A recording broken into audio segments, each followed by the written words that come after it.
Hello and welcome to the Paul White Show. We're glad you joined us today.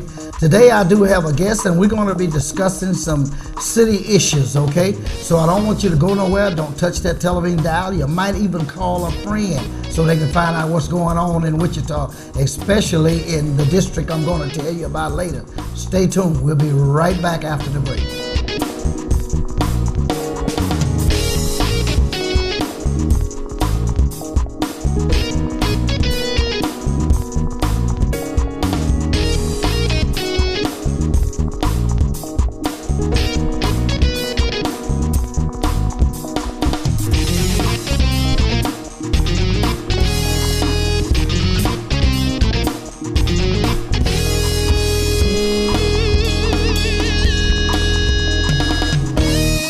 Welcome back to the Paul White Show. We're glad you stayed tuned. As I mentioned before, we're going to be talking about some city issues here. I do have an in-studio guest, and she's from the #1 district in Wichita, which is, oh, I said that wrong. She's from District 1. Oh, it is #1. Lavonta Williams. Welcome to the show, Lavonta. Thank you, Paul. You know, it's a pleasure to have you here today so we can shed some light, particularly on your district, which is District 1. Absolutely. And congratulations on re-election for District 1. Is this your last term? This is my last term. So I got to run my for best term. Council? Yes, sir. Somebody's got to run. Somebody's got to run. Somebody's got to be there. It may as well be you. Okay. All right. All right, Lavonta, what is going on in District 1? Well, one of the first things that I really wanted to bring to the attention of the community are 2 bridges that might close in the community. Okay. And the bridges are at 10th Street, 10th and Hydraulic. Mm-hmm. And we have another bridge at 15th and New York. So they go over the canal, and there's a possibility that these bridges could be closed, or they could become pedestrian bridges so that they are non-motorized vehicles that go across the bridge. And obviously these bridges are old because it's in the McAdams neighborhood area, and we know that that is a historic area. But does that mean that the bridges need to be closed because the city is financially trying to make the best decision? And we need to hear from community. We always need to hear from the community, because I say so many times, if you don't say something, we don't know what you want. And so we've been asking people about those 2 bridges. And I will tell you that the District Advisory Board, which makes recommendations to the council, met this May, and they listened to all of the pros and the cons. And the District Advisory Board said, okay, 10th Street is in a little bit of an isolated location. We can understand perhaps that that bridge may close or become pedestrian, but they wanted 15th Street Bridge to stay with motorized vehicles that lead into McAdams Recreation Park.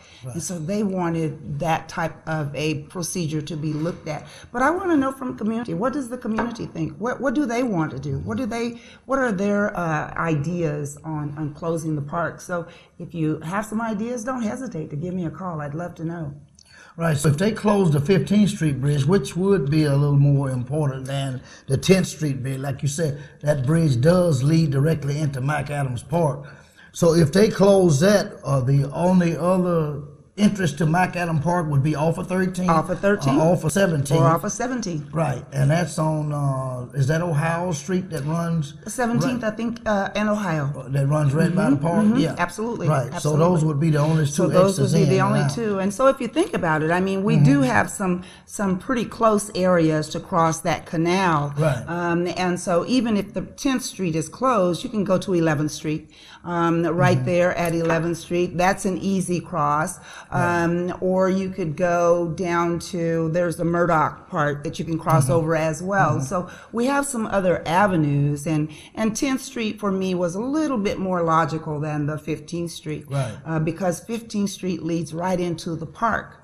Now, some of you might say, well, I've been at the Black Arts Festival and I've seen a fire truck that had to come across that 15th Street Bridge. Absolutely. And so emergency vehicles that come in during our huge festivals. And so that was a concern for me, and I did make that known. And so they're willing to make another way out or another way in so that it doesn't just have to be the crossing at the bridge. Right. So if they do decide to use the 15th Street, they would make an alternative route to get in Absolutely, and out absolutely. from the east side of the park. They would make another street going out on that far north side, kind of over by the playground area, those that take their kids to the playground. And so we'd have another entrance exit at that area. Well, would that street come off of 17th to get in there? It would come off of Ohio. Using another neighborhood street to come using off another of. neighborhood street to come in. And so that could be another option. So we've got some options on the table. And that's what I want community to understand is we have some options on the table, but very little money. It was set aside at one time, but now it has deteriorated so bad. And I want people to understand the city has maintained the bridges, but these bridges are so old. Yeah, they're pretty They old. were there when I was a kid going to McAdams Park. So they're very old. Now that street too, I think 15th Street, part of it is dirt. It is dirt, and you know, Paul, we've had churches, and we have some of those neighborhoods in that area that are saying, "Is there any relief? Can we get this paved?" And so there is a church on New York that is really working to get the street paved, and that's something that we'll continue to look at. We tried a new product on that street of New York, but it just did not work the way we would like for it to work. Right.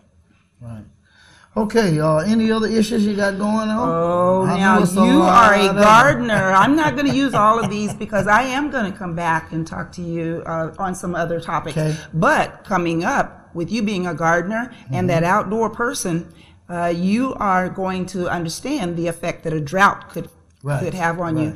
And so with the drought coming up, we're asking also, what are your recommendations as we move into this drought period? Again, I want our community to be informed in District 1 and the entire city, but I do want to know what are people thinking? Obviously, we're going to have to conserve water. Because of the drought. Cheney now is beginning to fill back up. The river is beginning to fill back up. But let's not wait until things are completely dry before we make changes. Right. Until we go back again. Absolutely, until we go back again. And so for those that garden, this issue is going to be very, very important. Right now, I think we're going to look at asking people to conserve water. To conserve water. We're not putting any demands out yet.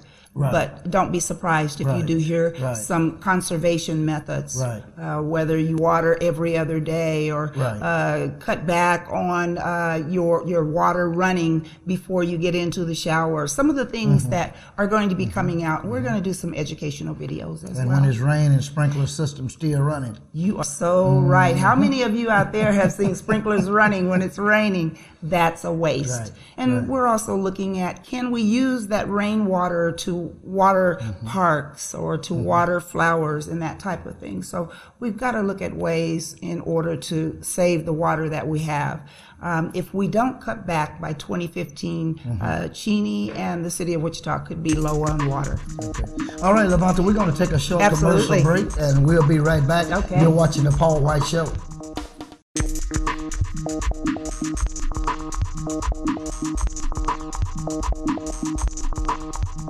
Welcome back to The Paul White Show. My in-studio guest is Lavonta Williams, and if you're just now joining us, Lavonta, welcome to the show. Thank you so much, Paul. We had been discussing some of the issues in the number one district. District 1. I keep getting that back. He always says it right. But anyway, we were mentioning bridges and all this stuff before we went on break. Now, I know you have some more issues to talk about here. Now, what's the next one we're talking about? Well, again, just to remind those, bridges, if they are interested in communicating with me, the 10th Street and the 15th Street Bridge going over the canal, they're very important. If you have ideas, let me know. Well, one of the other things, especially with this weather, community gardens. Community gardens are obviously going to need water. And we talked about the drought conditions just a while ago, but we have had some neighborhoods with beautiful community gardens. And so we want to encourage the community to get back to the community gardens and feeding just those people that are within your neighborhood. I think that's very, very important. Right. And so later on, we'd love to give you a list of some of those community gardens that are going to be going on this year as soon as the weather is going to permit, because you told me that the weather is the most important, not the calendar. Right. So Right. that's Absolutely. important. But some of the other things that we're talking about is the airport. I hope that some of our listeners are keeping up with the new airport. We're really excited about it. And it should be having a ribbon cutting sometime in the spring of 2015. So we're working very slowly, very carefully, but we are right on target. And so the new airport should be coming in 2015. And that's going to be great for everybody. As a matter of fact, Southwest has its first flight June the 2nd. So we will have a Southwest flight for those who are going in that direction. But one of the other things that's really important and heavy on my heart right now, Paul, is blight. Blight and cleanliness of our neighborhoods. I think that that's very important. So right now, I'm working on an ordinance that's going to help us to purchase those houses so that they don't deteriorate so bad. Because right now, people can go for 5 years without paying their property tax. And the county will not take their house. But we're trying to see if we can't speed that process up, because some of our districts have quite a few boarded up houses, abandoned houses, vacant houses, and that does nothing but breed crime and debris. And so we really want to come up with an ordinance that's going to address blight. And I'm sure that many of our audience have seen some of the situations that we're talking about, where blight just means that we don't have a complete neighborhood. And that's something that I really want to look into. I notice a lot of my customers come in there that live next door to houses that have been vacated and just been sitting there, and they have pest problems all the time. And they come in and discuss, with me about how can I get rid of them. I mean, nobody lives in that house. They just come over into my house and my yard, and I'm tired of it. I have to steady put down stuff to get rid of them. So, yeah, it is a very great concern for the community. And the boarded up houses. At one time, we had quite a few boarded up houses on 9th Street, and I approached the Wichita Art Museum and I said, what about somebody coming out painting murals on some of the boards that are boarded up on these houses? And so we looked at that idea, but now we have something new that we're going to do. And you obviously know that we have a bike path that's going to come down through the District 1 community, and it's called the Redbud Trail. It'll be a bike and walking path. And so now some of our artists are going to put some of the art along that bike path. It will show some of the leaders that we've had. It will show some of the things that have happened in history and where we're going. So I think the community is going to love the new Redbud path, the bike and walk trail that's coming in on that old railroad track. Okay, so that will be down the old railroad track that was taken out. Yes. That runs across Grove Street. I call it, where you go over the hill and down. some of that hill will be shaved. Just a little bit of that hill will be shaved. And that runs clean over east. It runs up to, this path is going to stop right now at 17th and Oliver. So at 17th and Oliver, there will be a nice parking lot there. There will be a nice awning and benches, and there will be a plethora of art right at that area. And some of our local retired artists are doing this artwork. Miss Janice Thacker, Mr. Charles Davis, Mr. Norm Terry, Miss Tina Morano, who does mosaic. So it's going to be very, very unusual and something that the community will be very proud of. Yes. All right. But the gardens, I'm really excited about. And so hopefully you can give some of our listeners an idea of how to plant, of when to plant, and where to plant. Because one of the questions I have, especially in the area that I live on, it's kind of a clay. And it's not really good dirt. And they just need to put additives in their soil. The good time to do it is like in the fall of the year, if you had a garden, when you take it out, you need to add cottonburr compost to it. You can add leaves to it. You can add grass clippings to it. See, I need to write all that down, and probably some of you do too. All of this decomposes, and it helps break up the clay soil. You know, now it'll take about 2 to 3 years to get that soil what I call mellow, where when you step in it, it'll go to your foot, it'll go down over your ankle. You know, so you'll have a good root system. But you need at least 6 inches of nice composted soil, you know, broken up to work with. And it's not that hard to do. But you need to turn your garden over in the fall, let it lay, and turn it over in the spring. And we've had a lot of rain here lately, so gardens have been a little later getting into. Absolutely. I've been trying to tell people, don't jump the gun. You only get one shot to get you some good dirt. So if you rototiller your garden too early when there's too much moisture in it, it causes lumps. And they won't come out until the soil refreezes and you re-rototill it up. Now, if you want to see what I mean by clay, go up at the 13th Street construction area and look at that clay that's coming up as they finish that. And by the way, isn't 13th Street going to look great? It is. And that's another 6 months, and we should be through with that street. It'll have wider sidewalks so that bicycles and people can be on those sidewalks. The golf course area will be beautifully fenced, and that will be a new fence. Lavonta Street and Roosevelt will go so that they are able to go straight across the street. So that will line up. We've taken out that deep drainage that was on Yale. Tremendous, a lot of tremendous construction that's going on there. But once it's done, it's going to be beautiful. And I'll give you a little hint. My next street that I want is 9th Street. Oh, okay. All right, Lavonta, we're going to take a short commercial break, and we'll be right back. You're watching The Paul White Show.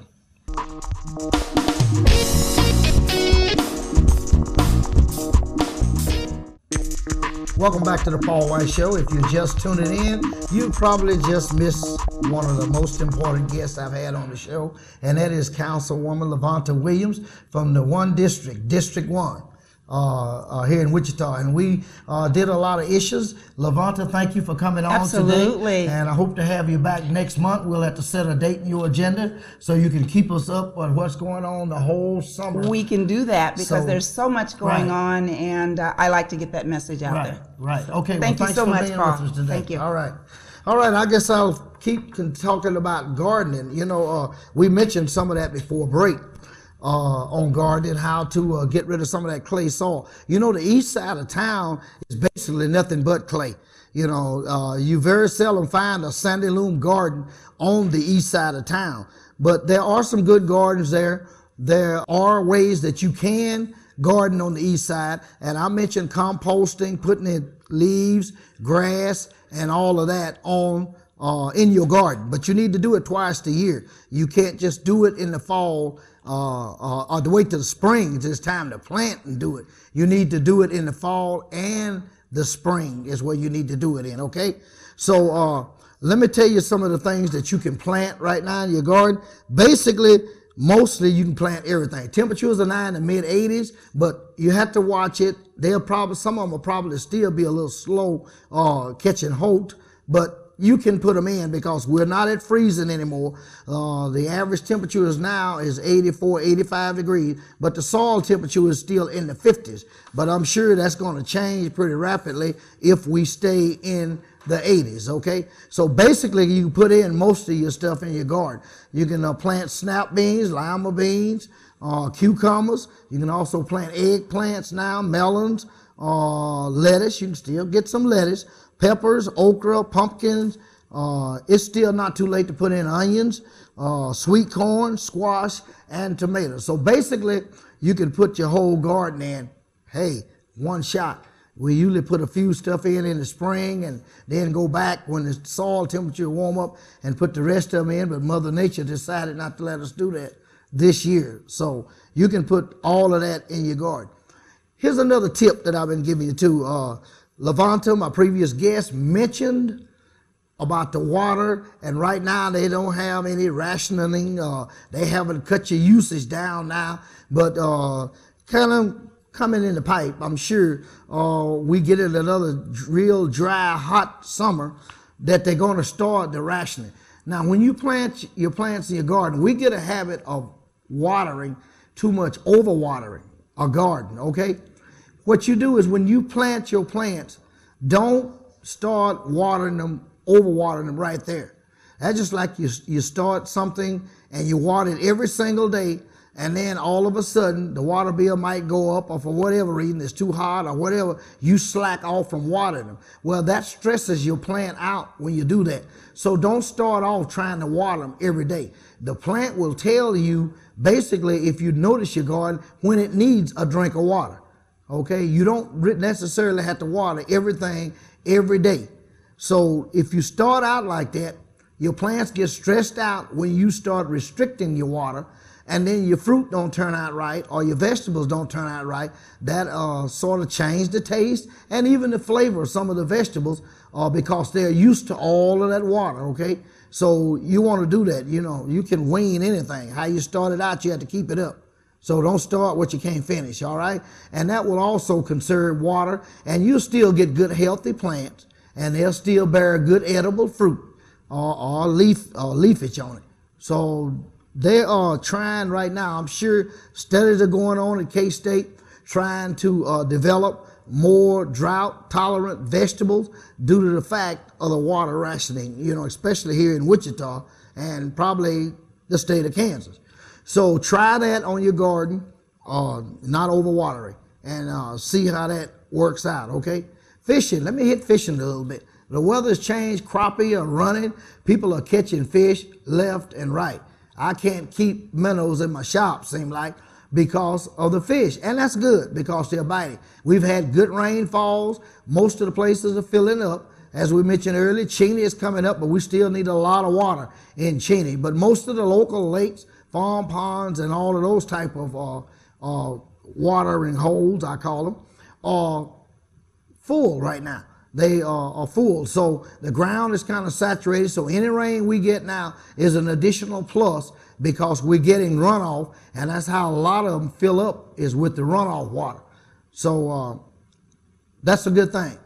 Also, you need to watch when you're fishing. I understand that the Arkansas River now, they having some problems with it. Normally it's mercury or the residue from fertilizers, from runoff from fields like wheat fields and stuff that feeds into the Arkansas River, the runoff water. But like I said, that's probably why it's up, because the ground is saturated and we're getting a lot of runoff from all the way up to Arkansas. So your fish, you need to watch the reports.